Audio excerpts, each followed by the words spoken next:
क्या ये व्यापार एक बड़ा घोटाला है? क्या इस बिजनेस में लोगों को बस लूटा और ठगा जाता है? क्या नेटवर्क मार्केटिंग कंपनी से हमें जुड़ना चाहिए? आज हम इस वीडियो में आपको इसी प्रकार के नेटवर्क मार्केटिंग से जुड़े कई सारे सवालों का जवाब देंगे और इसके इतिहास के बारे में भी बात करेंगे, जिससे आपको अपने नेटवर्क मार्केटिंग बिजनेस को समझने में आसानी होगी। नमस्कार दोस्तों, स्वागत है आपका अपने चैनल द नेटवर्किंग शो में। अगर आप नेटवर्क मार्केटिंग कर रहे हैं या करने की सोच रहे हैं तो इस वीडियो को लास्ट तक जरूर देखें, क्योंकि इस वीडियो में बताई गई बातें आपको इस बिजनेस को करने में, लोगों को ज्वाइन कराने में और अपनी टीम को ट्रेन करने में 200% मदद करेंगी। ये बिजनेस है क्या? कुछ लोग इसे डायरेक्ट सेलिंग, कुछ MLM, कुछ नेटवर्क मार्केटिंग, कुछ चेन सिस्टम बिजनेस, तो कुछ पिरामिड स्कीम भी कहते हैं। डायरेक्ट सेलिंग बिजनेस को समझने के लिए हमें ट्रेडिशनल बिजनेस मॉडल को समझना होगा। ट्रेडिशनल बिजनेस में हम देख सकते हैं कि किसी प्रोडक्ट को कंज्यूमर तक पहुंचाने के लिए अनेक माध्यमों से गुजरना पड़ता है, जैसे पहले नेशनल डिस्ट्रीब्यूटर, फिर रीजनल डिस्ट्रीब्यूटर, फिर लोकल डिस्ट्रीब्यूटर, फिर रिटेलर शॉप से होकर जाना पड़ता है तथा एडवर्टाइजिंग में भी बहुत खर्चा करना पड़ता है, जिससे कंज्यूमर तक प्रोडक्ट की जानकारी पहुंचे और वो उसका उपयोग करे। इसके विपरीत डायरेक्ट सेलिंग मॉडल में प्रोडक्ट को सीधे सीधे मैन्युफैक्चरर से कंज्यूमर तक डिस्ट्रीब्यूटर के माध्यम से पहुंचाया जाता है, जिससे बीच में होने वाला खर्चा बच जाता है, जो कि डिस्ट्रीब्यूटर में बांट दिया जाता है। मल्टी लेवल मार्केटिंग को डायरेक्ट सेलिंग का अगला चरण या एडवांस रूप भी कह सकते हैं, क्योंकि इसमें अलग अलग लेवल में कंपनी के प्लान के अनुसार डिस्ट्रीब्यूटर में लाभ बांटा जाता है। यही काम जब नेटवर्क के रूप में होता है तो इसे नेटवर्क मार्केटिंग भी कहते हैं। हर एक कंपनी का प्रॉफिट डिस्ट्रीब्यूशन का अपना अपना तरीका होता है। ये एक लेवल पे या एक से अधिक लेवल पे भी हो सकता है, जिस कारण इसे MLM भी कहा जाता है। नेटवर्क मार्केटिंग में प्रोडक्ट को सीधे सीधे कंपनी से कंज्यूमर तक पहुंचाया जाता है तथा बीच में बचे प्रॉफिट को कंज्यूमर में डिवाइड कर दिया जाता है चैनल के माध्यम से। ये चैनल अलग अलग कंपनी का अलग अलग होता है, जिसे हम डिस्कस नहीं करेंगे। हम कह सकते हैं कि यह एक मार्केटिंग मॉडल है जिसके माध्यम से कंपनी अपने प्रोडक्ट और सर्विसेज को लोगों तक पहुंचाती है। नेटवर्क मार्केटिंग में यदि आपको कोई चीज अच्छी लगती है और आप उसे रिकमेंड करते हैं तो आपको उसका कमीशन मिलता है।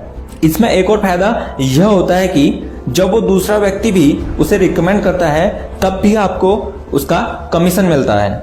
आपके नेटवर्क में जितनी भी सेल होगी तो कंपनी अपने प्रॉफिट का कुछ % आपके नेटवर्क में डिस्ट्रीब्यूट करती है। इस तरीके को word of mouth advertising model भी कहा जाता है।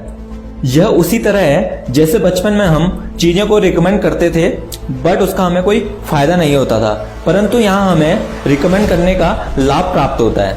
बट ये सब शुरू कैसे हुआ?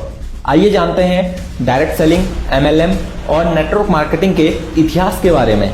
इसकी जड़ें अमेरिका में हैं।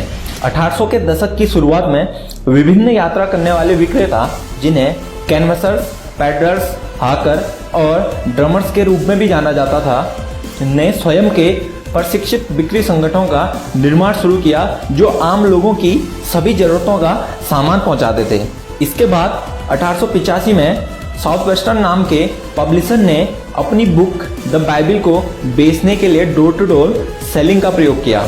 इसके बाद एवॉन पहली दुनिया की डायरेक्ट सेलिंग कंपनी थी, जिसने अपने रिप्रेजेंटेटिव के साथ ऐसा प्लान बनाया था। जिसकी पहली महिला कंसल्टेंट जिसने ज्वाइन किया था वो थी मिसेज PEF LB, जिन्होंने 1886 में ज्वाइन किया था और डोर टू डोर परफ्यूम बेचकर अपने करियर की शुरुआत की थी। इसके बाद 1910 में US में डायरेक्ट सेलिंग एसोसिएशन बनाई गई, जिसका काम था उन कंपनियों को देखना जो इस इंडस्ट्री को ज्वाइन करे, जिसे बोला गया था द एजेंट्स क्रेडिट एसोसिएशन। फिर 1930 में इमरजेंसी का दौर आया, तब स्टेनली होम प्रोडक्ट्स ने पार्टी प्लान मेथड को इंट्रोड्यूस किया, जिसमें प्रेजेंटेशन लोगों को घर पर दी जाती थी। इसी बीच 1934 में कार्ल रेनबर्ग, जो चाइना से US आए थे, उन्होंने देखा कि चाइना में लोग जड़ी बूटियों मल्टीविटामिन का काफी उपयोग करते हैं। उन्होंने 1934 में कैलिफोर्निया विटामिन्स करके एक कंपनी बनाई। ये मल्टीविटामिन और हेल्थ सप्लीमेंट बनाती थी। 5 साल बाद इस कंपनी का नाम चेंज कर दिया गया। 1939 में इसका नाम न्यूट्रलाइट रख दिया गया। यह कंपनी लोगों को काफी पसंद आ रही थी और यह धीरे धीरे फैलने लगी। इसमें इन्होंने देखा कि प्रोडक्ट की बिक्री रेफरेंस से ज्यादा हो रही है। सो कंपनी ने सोचा कि अलग अलग जगह डिस्ट्रीब्यूटर बनाने से अच्छा है जो मेरे एग्जिस्टिंग कस्टमर हैं उन्हें ही अपना डिस्ट्रीब्यूटर बना लें और उन्हें ही कुछ % मुनाफा दे दें। 2% का कमीशन डिसाइड किया गया और यदि वह व्यक्ति भी आगे रेफर करता है तो उसका भी कुछ मार्जिन मिलेगा। यहाँ 2 लेवल पे इनकम होनी शुरू हो गई थी। हम कह सकते हैं कि मल्टी लेवल मार्केटिंग की शुरुआत हो चुकी थी।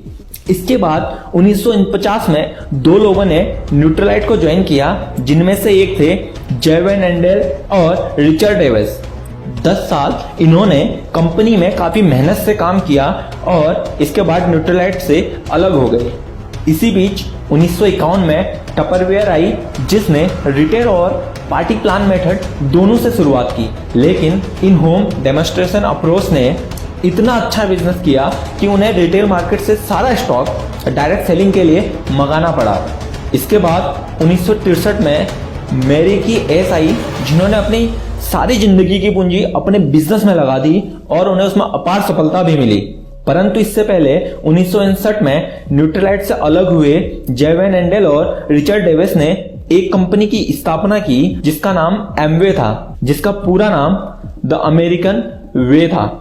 इस कंपनी ने क्लीनिंग प्रोडक्ट बेचने से अपनी शुरुआत की थी। जैसे जैसे ये कंपनी ग्रो करने लगी, इन्होंने डिस्ट्रीब्यूटर पे फोकस किया और लोगों को 3 लेवल पे इनिशियली पैसा देना शुरू कर दिया। इन्होंने बार बार अपने मार्केटिंग मॉडल को चेंज किया जिससे कि डिस्ट्रीब्यूटर को फायदा मिल सके। 1972 तक एमवे की ग्रोथ बहुत ही अधिक थी। इनकी ग्रोथ को देखते हुए बहुत सारे लोग इस कंपनी से अलग हुए और जो मार्केट में अन्य कंपनियां भी थी वो भी इसी मॉडल के साथ मार्केट में उतरी।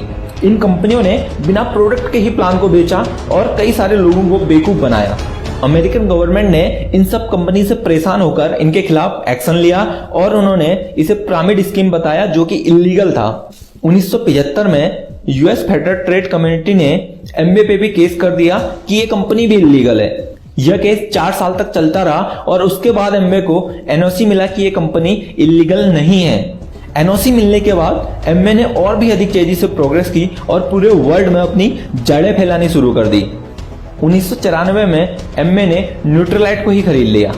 इसी बीच 1991 में जब वर्ल्ड फाइनली इंटरनेट से इंट्रोड्यूस हो चुका था, तब एमवे 1995 में भारत में प्रवेश करने वाली दुनिया की पहली डायरेक्ट सेलिंग कंपनीज में से एक बनी। इसके बाद इसके पीछे 1996 में दूसरी कंपनियां जैसे एवॉन, ओरिफ्लेम और टपरवेयर भारत में आई। लगभग इसी समय 1996 में मोदी केयर पहली भारतीय कंपनियों में से एक थी जिसने डिस्ट्रीब्यूशन के इस चैनल को अपनाया था।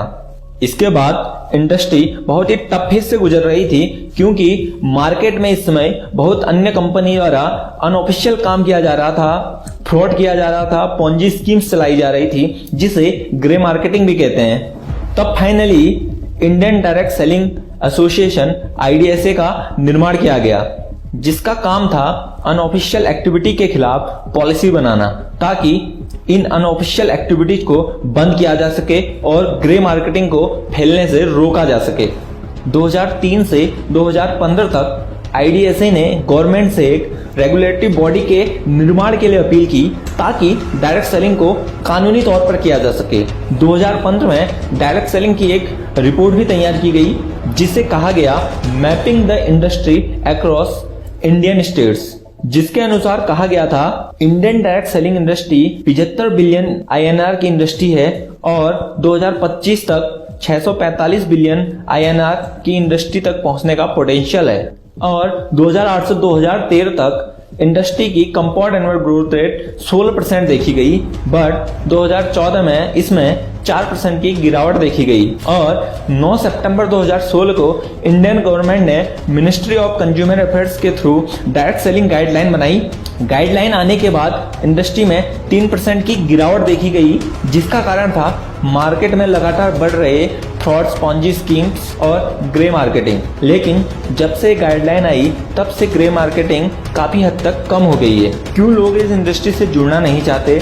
नेटवर्क मार्केटिंग को नकारात्मक तरीके से देखे जाने के दो मुख्य कारण हैं। कई कंपनियां आती हैं और अपने बाइनरी प्लान को लोगों को दिखाकर लुभाती हैं और रातों रात उनके पैसा लेकर भाग जाती हैं। एग्जाम्पल के लिए आप स्पीक एशिया जैसी कंपनियां मार्केट में आती है और लोगों का पैसा लेकर रातों रात भाग जाती हैं, जिससे नेटवर्क मार्केटिंग कंपनियों की छवि खराब हो रही है। ये कंपनियां बिना प्रोडक्ट के लोगों को जोड़ने का, पैसा देने का लालच देती हैं और फिर लोगों का पैसा लेकर रातों रात निकल जाती है। दूसरा, वे लोग जिन्हें नेटवर्क मार्केटिंग कंपनियों में सफलता नहीं मिलती, वो लोग कंपनी से अलग होने के बाद ऐसी कंपनियों के विषय में नेगेटिव बातें करते हैं, क्योंकि वह सफल नहीं हो पाए और वह चाहते हैं कि आप भी इसमें सफल न हो पाए। किसी भी नेटवर्क मार्केटिंग कंपनी को ज्वाइन करने से पहले आपको उसके विषय में कुछ बातें जान लेना आवश्यक है। जैसे किसी भी कंपनी में जुड़ने से पहले आपको यह जानना जरूरी है कि उस कंपनी का सिद्धांत क्या है। आपको इस बात की पूरी जानकारी होनी चाहिए कि क्या सच में उस कंपनी के उत्पादों से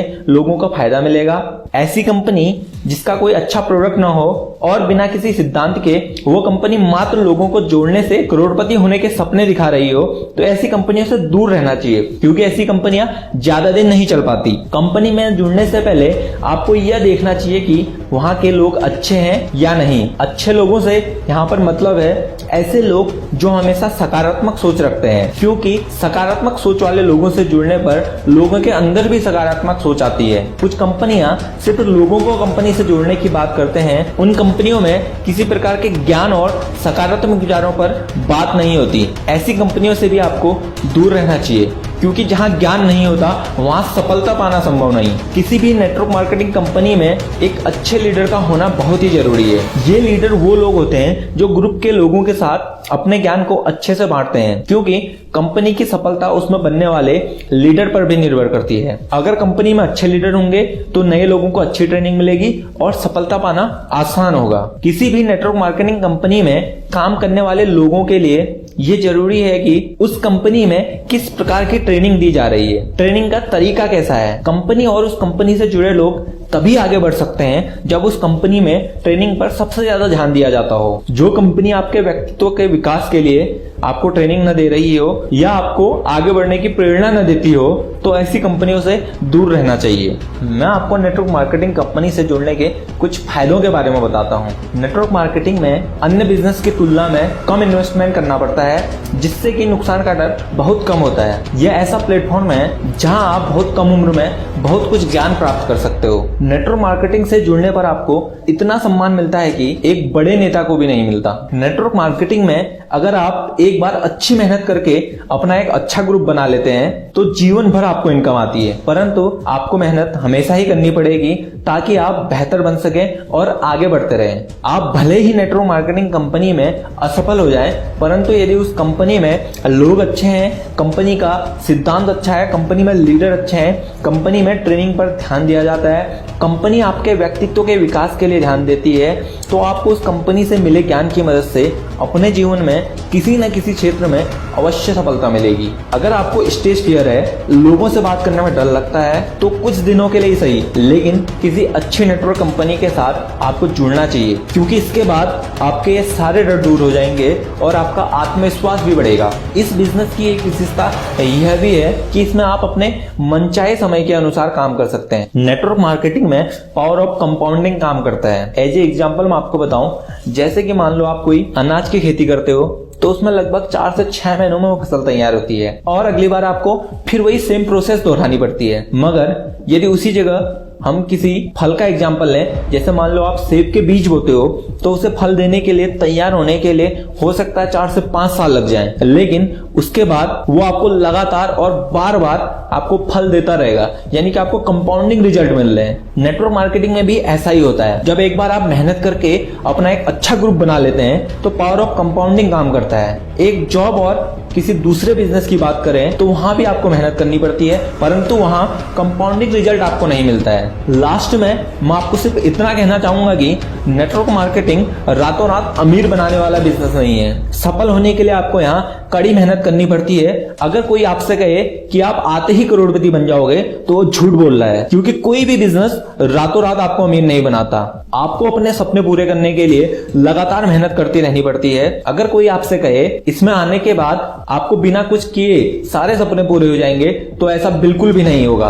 उसके लिए आपको लगातार मेहनत करती रहनी पड़ेगी। नेटवर्क मार्केटिंग कंपनी बुरी नहीं होती, बल्कि कुछ घोटाला करने वाली, फ्रॉड करने वाली कंपनियां इस बिजनेस को बदनाम कर रही है। दोस्तों, इस वीडियो को बनाने में हमारी टीम की काफी रिसर्च और मेहनत लगी हुई है, इसलिए एक लाइक जरूर कर दें। और अगर इस वीडियो में 2000 लाइक आते हैं तो हमारी टीम आपको नेटवर्क मार्केटिंग का वो राज बताएंगे जो केवल टॉप लीडर्स को ही पता है। हमारे द्वारा दी गई जानकारी आपको कैसी लगी कमेंट करके जरूर बताएं, और ऐसे ही नेटवर्क मार्केटिंग से रिलेटेड इंफॉर्मेशन के लिए चैनल को सब्सक्राइब करना न भूलें। तब तक के लिए keep growing. Thank you for watching.